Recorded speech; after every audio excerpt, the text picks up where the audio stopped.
You freeze. Your junior designer, who somehow just snuck into your meeting, has just opened their mouth and started talking to the client about changing the design. You feel the cold sweat dripping down your face. Panic sets in. What are they going to say? They don't know the scope, the budget, the timeline. They're going to ruin everything. But are they? Well, if you, like me, are a bit nervous about getting your team in front of the client, keep listening, because on today's podcast, we're going to discuss how we can make it work and the benefits of having our team in front of our clients. Thanks for tuning in. I'm Ben Aston, founder of The Digital Project Manager. Welcome to the DPM podcast.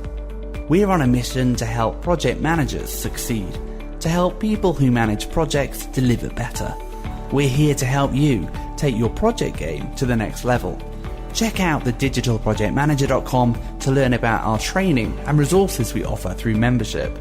This podcast is brought to you by Clarizen, the leader in enterprise project and portfolio management software.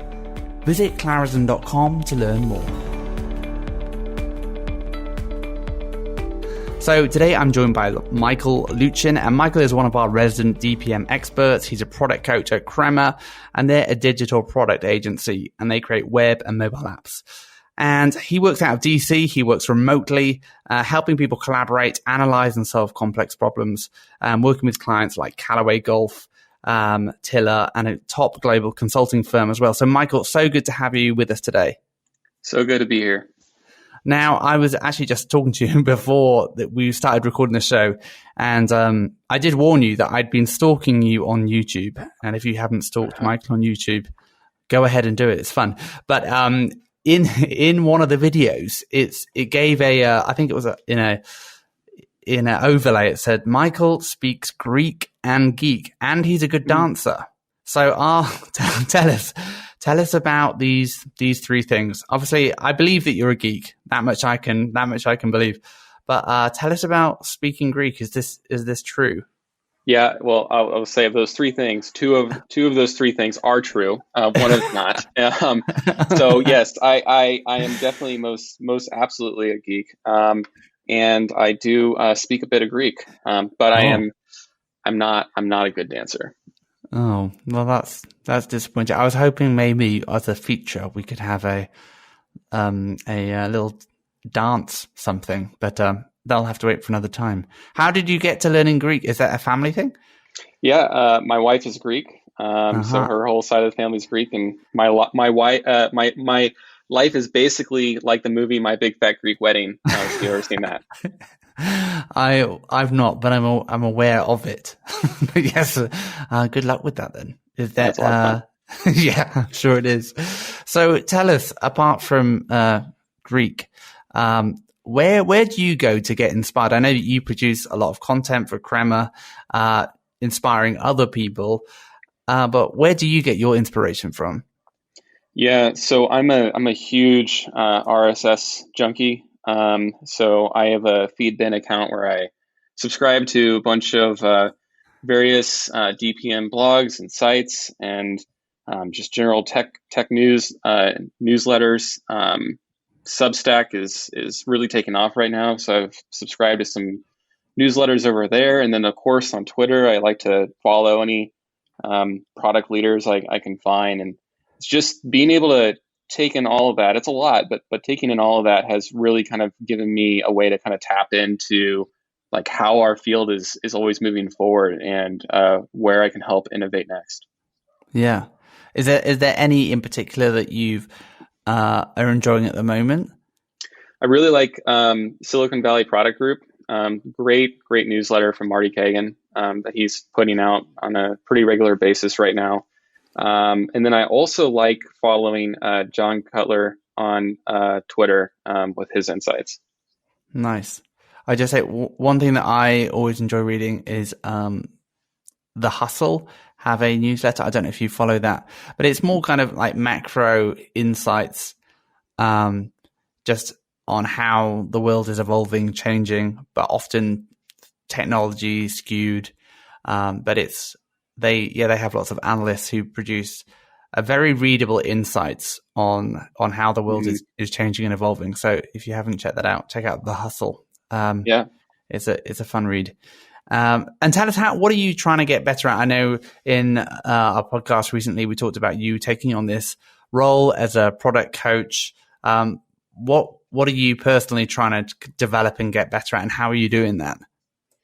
Yeah. So specifically within that realm of coaching, it's about trying to find that right balance between um, uh, being a guide and a leader, but also like being able to step back from those that I'm coaching to kind of maybe fall down on their own a little bit so that they can learn to pick themselves up. It's especially in like client services, that is such an ambiguous gray area, and Yeah. it's so tough to navigate.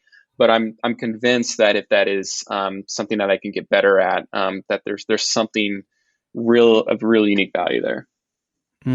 That's cool. And have you found, maybe as you're coaching or just as you've just been discovering and getting inspired, have you found anything that is making your life awesome? Maybe that's in the remote project management space or discipline or through your coaching. Have you discovered anything that you've been able to apply that's really working out well for you? Yeah, so right now, I'm a huge fan of the collaborative whiteboard tool Miro, just for everything. Right. Especially right now as we're recording this with the COVID crisis and everybody's forced to be remote. It Yeah. allows my team and I to feel like we're actually in the room collaborating together.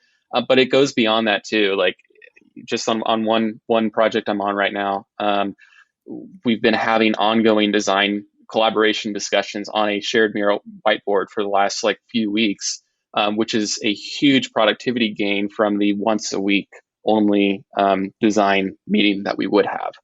So Right. it's awesome on so many levels. Nice. Yeah. So we'll stick a link in the show notes, but it's Miro.com, right? And you can, Yep. I think they do free trials and stuff. Yeah. So it's worth checking out. So let's get back to your post in this topic of having your team talk directly with the client.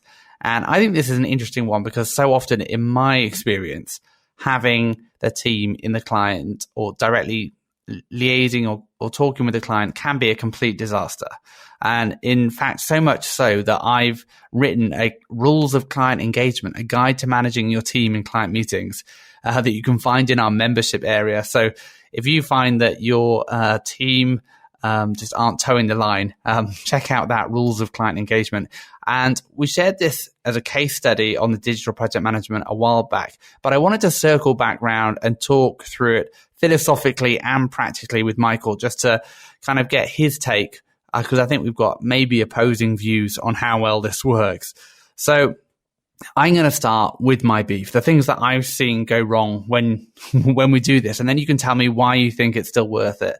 And I think where I net out is that I'm usually not confident enough in my team or the client to do or say the right thing. And I find that in my role, I'm this kind of delicate glue that actually helps keep people together, but also apart enough so that they don't hate one another or torpedo the relationship. Because what I often see is that the team forget that they're actually representing the agency. They can't just say whatever they like. When they're saying, something, actually they're representing the agency. They can't just say, hey, client, your brand totally sucks, or they hate you, I hate your idea. Often I find the team's unprepared for the meeting. Maybe our team's not very nice because they're bitter about a client's feedback. When a client says, hey, that design really sucked. Who did the design? It really sucked. And they get bitter about it and they can't let go of it. Maybe the team is unrealistic. They make commitments that they can't keep, or they talk about mistakes that we've made that maybe they shouldn't do, or they start talking about scope and budgets and timelines. But in your post, you kind of assume that this is a good idea. And philosophically, I think I agree. But let's start with the why. Why do you think this is a good idea? Yeah, well, simply, I think it helps the clients achieve results much more efficiently and effectively when they're directly collaborating with the team. And I totally, coming off of your points there, I totally get them. I hear what that is.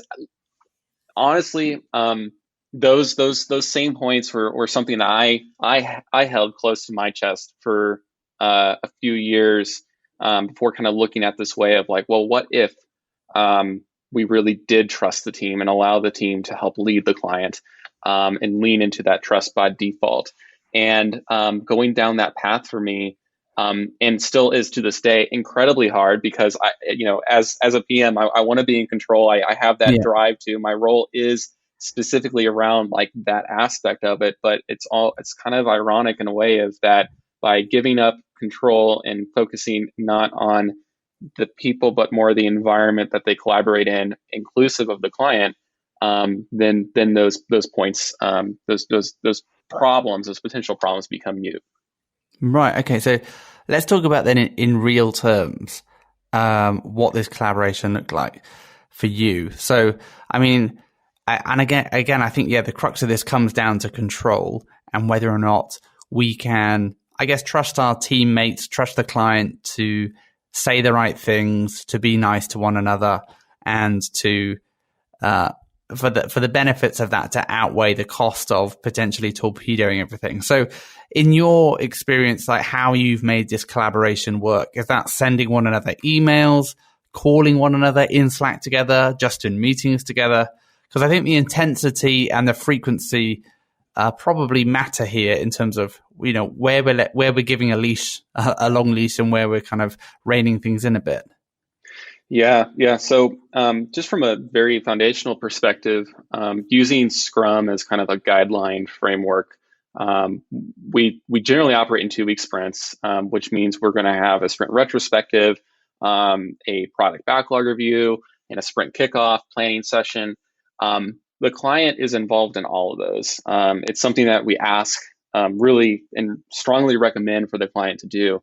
And the reason for that is because as we're actually going through the retrospective and the team is saying things which could include, sometimes things that maybe the client doesn't necessarily want to hear, there's value in getting that conversation out and being able to have that trusted, safe conversation.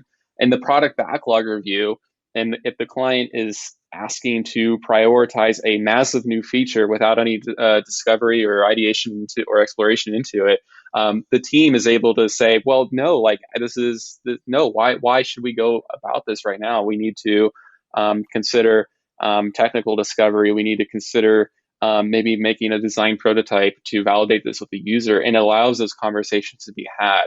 And simply put, I approach it from treating our clients in that world as the product owner role. And Right. sometimes they may get that right away. Sometimes it might take time for them to understand like what that means just through experience. We've had that experience definitely in the past, but always at least a little bit into those engagements that really start to take root.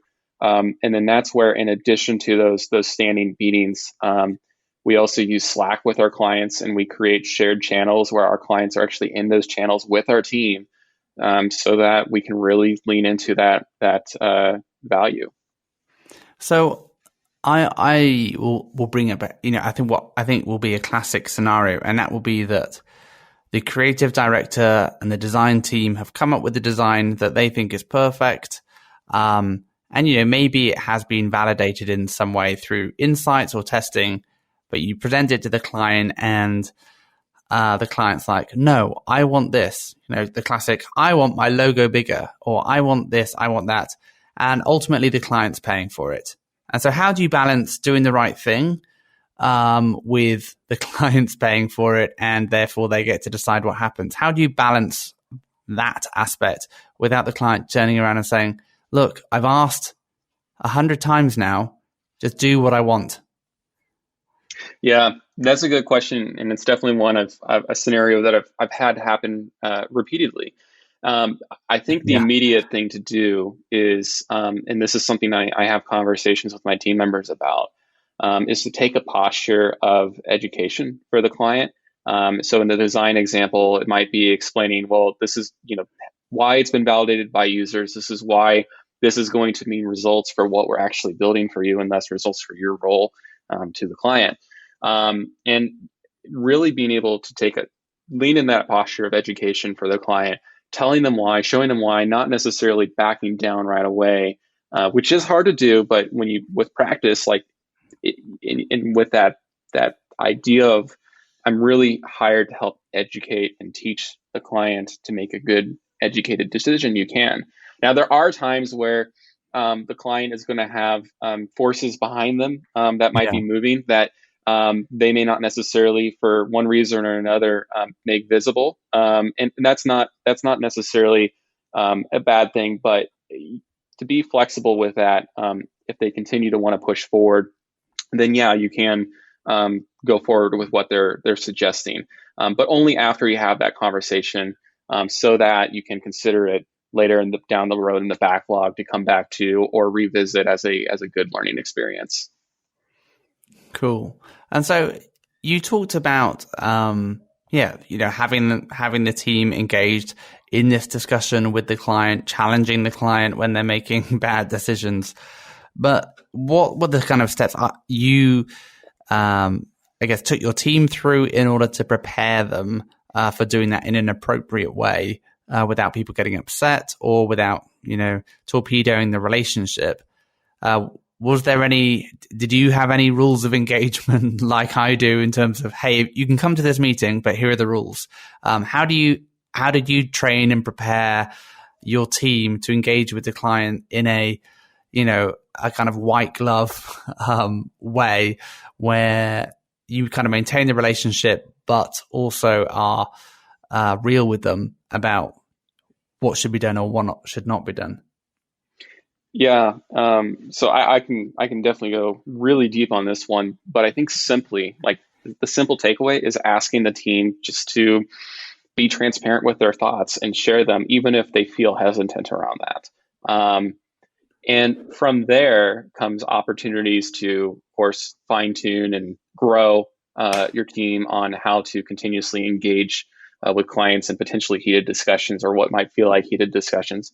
But really just by saying, like, take a posture of, like, say things, make sure we're not like leaving these until after the meeting, can just open up so much value. And you talked about, your team being apprehensive about it at first. Now, obviously, as PMs, we can be apprehensive because we're like, hey, team, please don't say something stupid in the meeting, because this is a really important piece of work for us. This is an important client. But likewise, from our team's perspective, they can adopt a similar perspective insofar as thinking, hey, I don't want to have to talk to the client. I don't like this client. They are annoying.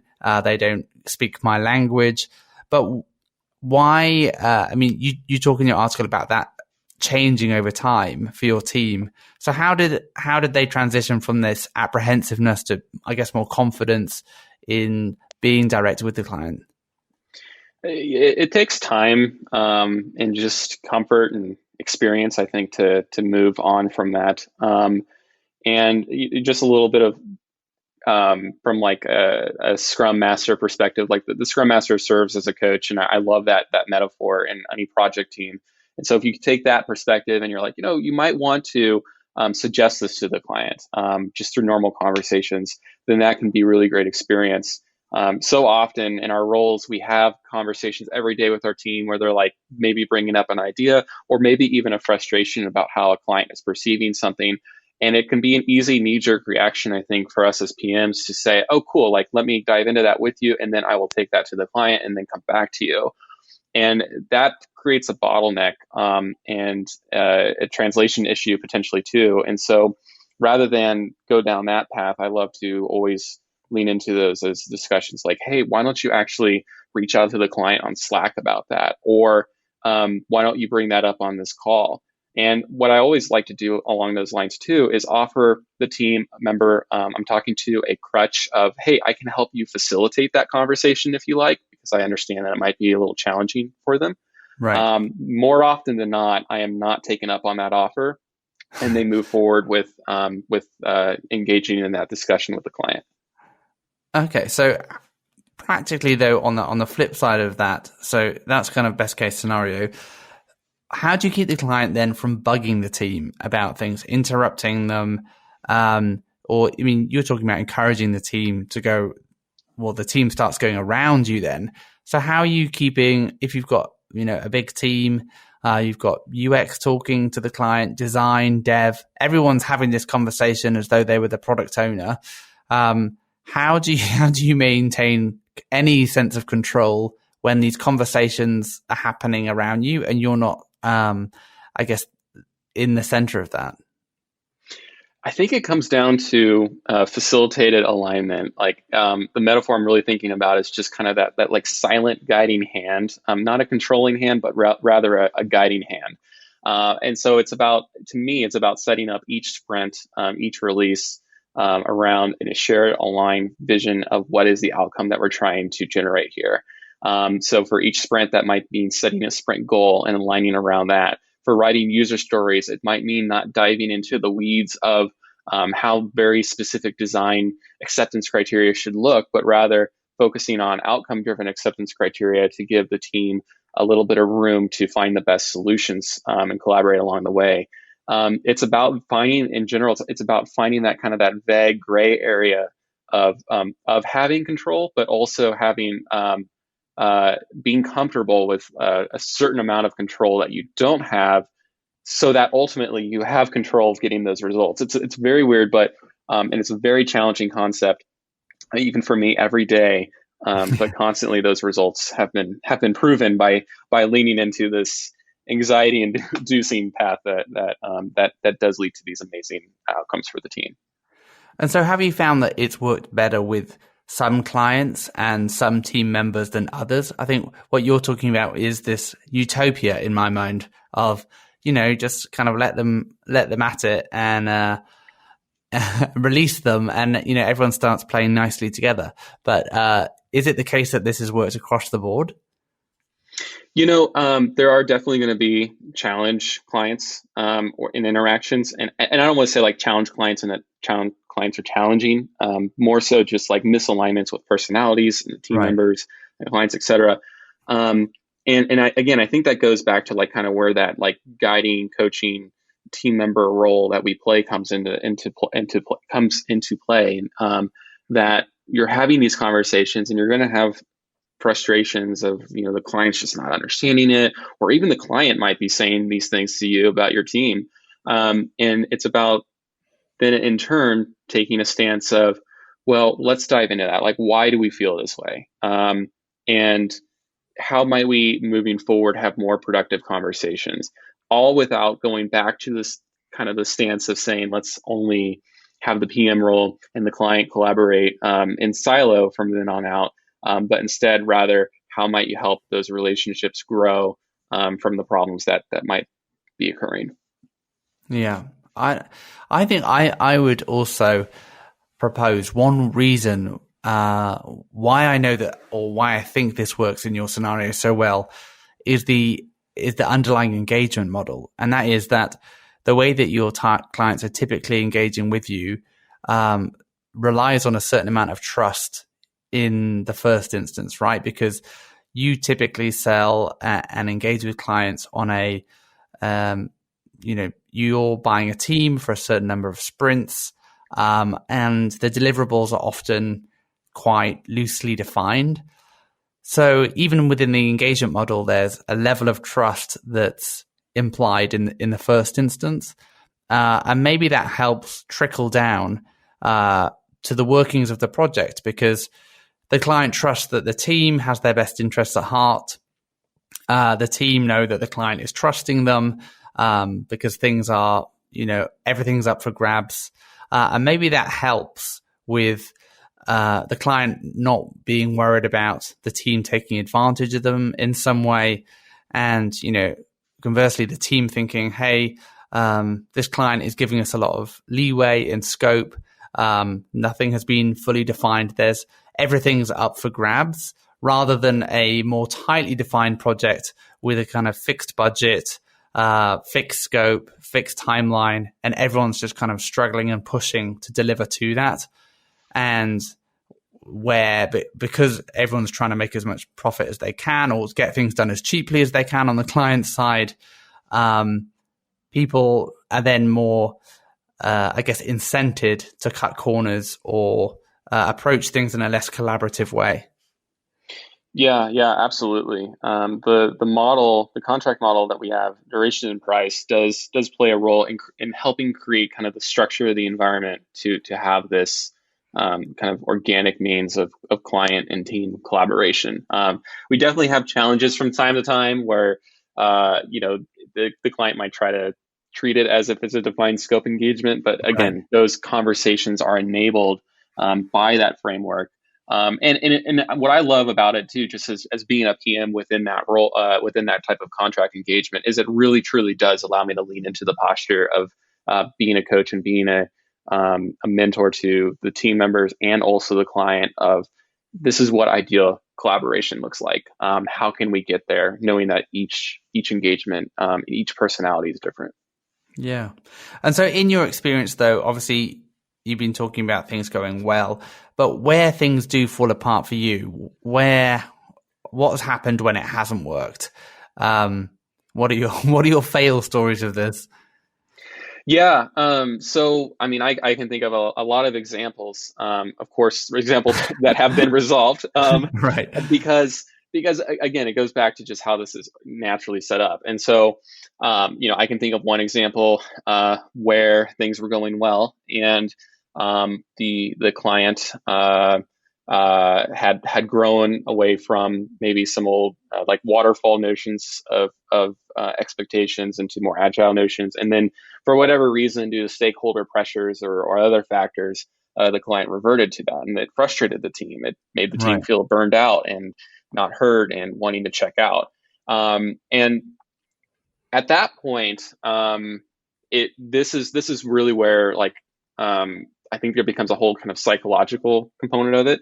I see these conversations happening in Slack, for example, and I might intentionally wait overnight to then engage with my team and say, hey, on a Zoom call, what do you think? What was that yesterday? Yeah. And just having that conversation to talk through it, and then also from my angle, provide a perspective of looking at the other side of the coin, from like the client's perspective. Then that allows the team to be rejuvenated, and then in this example, they were willing to re-engage in collaboration, move forward on a positive foot, and understand the other perspective of that. And it's challenging, but at the same time, this just leads to so much better collaboration and so much better outcomes when you take that facilitation role of having kind of an indirect but guiding hand in helping drive the team forward through these challenging scenarios, to help keep things on track, trying to build and what the client desires. Yeah. Yeah, I think it's interesting kind of how you frame it. And to me, what it sounds like is your role becomes this empathy coach.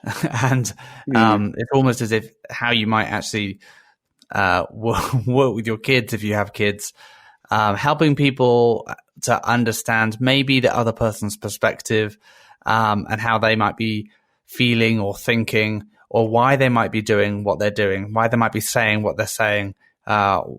And rather than just taking things at face value, digging a bit deeper so that you can try to understand before you kind of react to it.